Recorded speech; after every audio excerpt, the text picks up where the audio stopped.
just like Amy Yu's mother was arrested for talking to people on the street about Falun Gong, an interesting question to think about is, what would you do if you had no freedom of speech? It's a very weird question to ask in the United States, where we have a Bill of Rights, we have a number of media, independent media, right? So you have a number of ways to get your voice out and voice heard. This is not true in China, of course. And this is also a question that millions of Falun Gong practitioners have been trying to answer for 20 years under the brutal persecution. And the answer that they came up with started one of the largest civil disobedience campaigns in world history. And so if we take a step back and we look at kind of the global precedent for civil disobedience or peaceful resistance to brutal persecution, you see, MLK is a good example in the US, dismantling Jim Crow laws with peaceful resistance, protests, rallying people. Gandhi in India got India's independence through peaceful means. And so, changing the hearts and minds through peaceful means is something that Falun Gong practitioners have been doing for decades in China.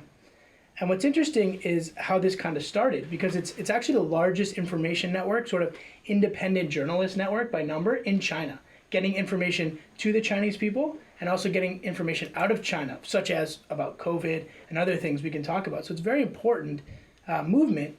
This network inside China, Falun Gong practitioners, happened very organically. So essentially what happened is, in the beginning, 100 million Falun Gong practitioners in 99, 1 out of every 13 people, government's promoting it.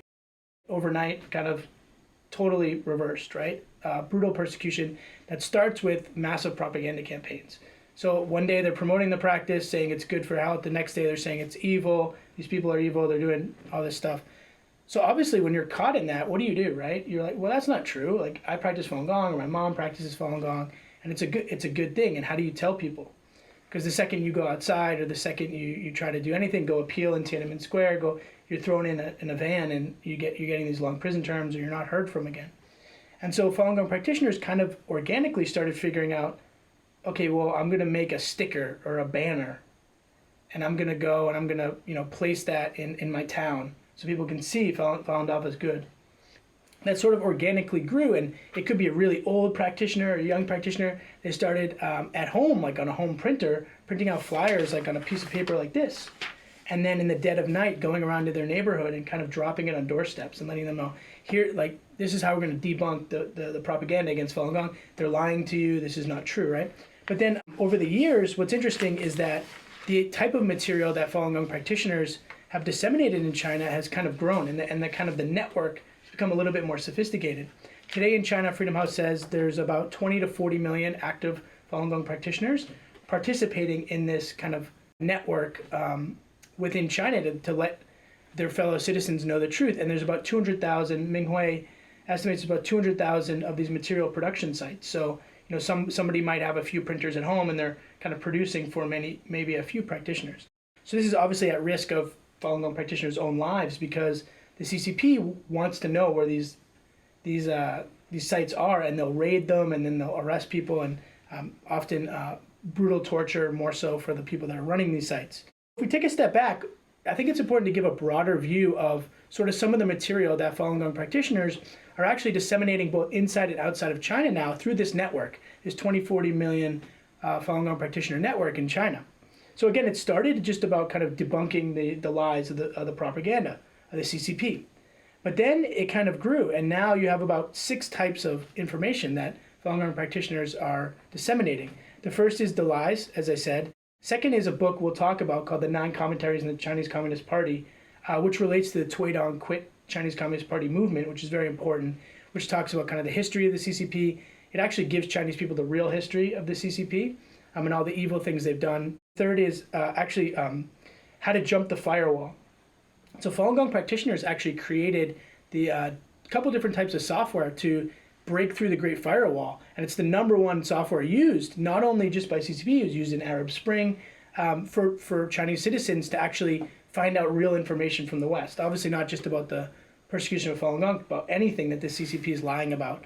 The fourth is actually COVID information, which isn't necessarily about Falun Gong, but both getting information out about COVID, like one of the earliest reports about Fang Bing in China, getting the COVID information, what's really going on in Wuhan, or information within China about they're lying to you, or these lockdowns, or these different things. The fifth is human rights documentation. So a lot of the information Ming Hui, for instance, gets from on-the-ground sources in China helps solidify things like Amy Yu's mother's case is a good example.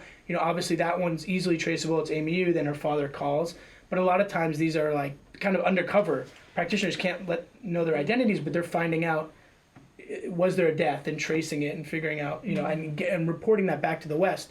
A lot of the lists that, for instance, our organization will provide to the government of who's responsible for organ harvesting or torture, those lists are coming from those networks. So they're doing that. And then the last, Falun Gong practitioners letting the Chinese people know actually how the CCP is being viewed by governments internationally. So the international sanctions that are happening, we talked about recently on the show, maybe some of the laws that are being passed, because the CCP is obviously posturing to Chinese people, kind of everyone thinks we're great, and that's obviously not true. So it's all this information that the Chinese people have no access to. So why is this important that Falun Gong practitioners have started this network and continue this network? It's important for a few reasons. I think if you use the juxtaposition to the Nazi crimes, right, and how all of society was sucked into, those crimes against humanity, China is very similar in that, if you look at who's responsible for the crimes against humanity, against Falun Gong practitioners and others, it's all of society. It's the police, it's the 610 office, it's the doctors, it's the prison guards, it's the police, it's the court systems. All these people are involved in crimes against humanity that they know is wrong. And so when Falun Gong practitioners actually expose that on a local level, for instance, this idea of local shaming, so they will, let's say you're a prison guard, or you're that guard that was complicit or torturing Amy Yu's mother, local Falun Gong practitioners may find out that person's name and their neighborhood, and they may start disseminating flyers specific to that person. Hey, this person's doing this to a 65-year-old woman. And that local shaming has helped, sometimes in small pockets, small degrees, to kind of lessen the persecution in those jails when that's exposed. But that's more of like a practical point of view. There's actually a larger point of view around the fabric of Chinese society being ripped apart through the persecution of Falun Gong. 1 out of every 13 people practicing Falun Gong, 100 million, was a real big deal. When the persecution of Falun Gong happened, it was like a civil war, right? It's very much reminiscent of the Chinese Communist Party, campaigns in the past, where you're turning father against son, neighbor against neighbor, boss against their worker, sister against sister. Really, you're tearing people apart because you're actually making them choose something they can know is wrong or may not know is wrong.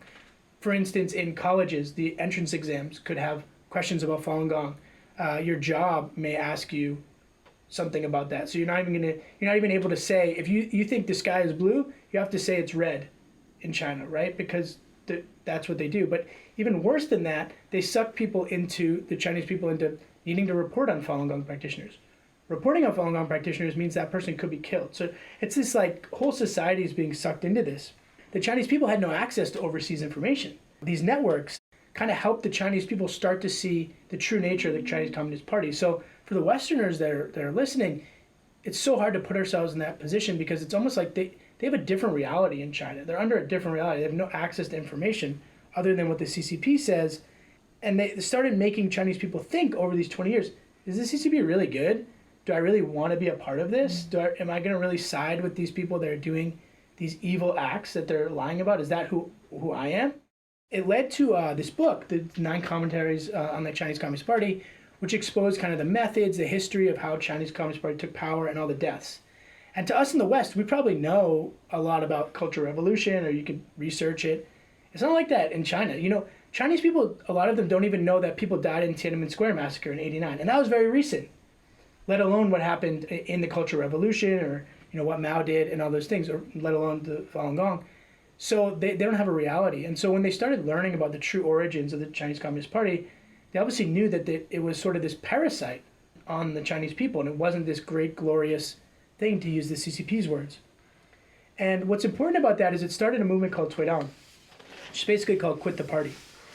You could call it very symbolic and very meaningful, a global movement, which is helping Chinese Communist Party members or Chinese people around the world renounce the party. And so in China, when you're born into the party, so you might be part of the Young Pioneers or Communist Youth League or actually the Chinese Communist Party, which has the kind of formal membership, but you may not really want to join. It's just like you have to in society. Your workplace, everyone joins. This idea of Tuidang is the idea that people will actually renounce it, and they'll say, I don't want to be a member. I don't actually agree with the CCP. And over 400 million people have done that. Those three organizations, so not just Chinese Communist Party, because 400 million is more than actually is in the Chinese Communist Party. And what that's done is show the world that the CCP actually doesn't have the support in China that people think. And we've seen a couple like instances during the zero COVID of like some protests here and there. The issue in China is that none of those people kind of have access to information for each other. But what Tuidang shows is that massive amounts of people within China don't support the Chinese Communist Party, actually. And a lot of that information was because of the information that Falun Gong practitioners have helped disseminate, or the software to jump the firewall. How that impacts the West? It impacts the West in a lot of ways, because the Fang Bing is a really good example. Fang Bing is a Falun Gong practitioner who in February and maybe even earlier of 2020 used the software that Falun Gong practitioners developed, was able to get on YouTube within China and post videos to the West of what was really happening in Wuhan. I mean, remember some of those videos, bodies on the streets, crematorium lines, like it was crazy, right? But that was at a time when the CCP was lying and denying things, and it's not that bad. And so one of the first whistleblowers was this Falun Gong practitioner using that network created by Falun Gong practitioners to overcome the censorship in China. And that gave the West a lot of information about what was really happening, probably helped inform some of the policy decisions around shutting borders and different things. Fang Bing hasn't been heard from in almost 3 years now. That act is a good example of those networks benefiting the West, because you can look now and there's a lot happening in China around when they ended zero COVID and infection rates, and getting real information out of China is almost impossible. And so these networks through Minghui, through Falun Gong practitioners, are essential to learning about what's really happening on the ground in China. And I think when we look at the largest disobedience group maybe in history, 20 to 40 million kind of citizen journalists, you could say, in China of Falun Gong practitioners, it doesn't just impact China, it impacts the whole world. And I think as we can see the people in China not supporting the Chinese Communist Party, if they don't stand for the CCP, maybe the CCP will no longer stand, right? And so I think we're starting to see a lot of changes, and we'll keep everyone updated on some of those updates, especially with the COVID situation, as if the information comes out from those networks. But other than that, thank you for joining us today, and we'll see you next time.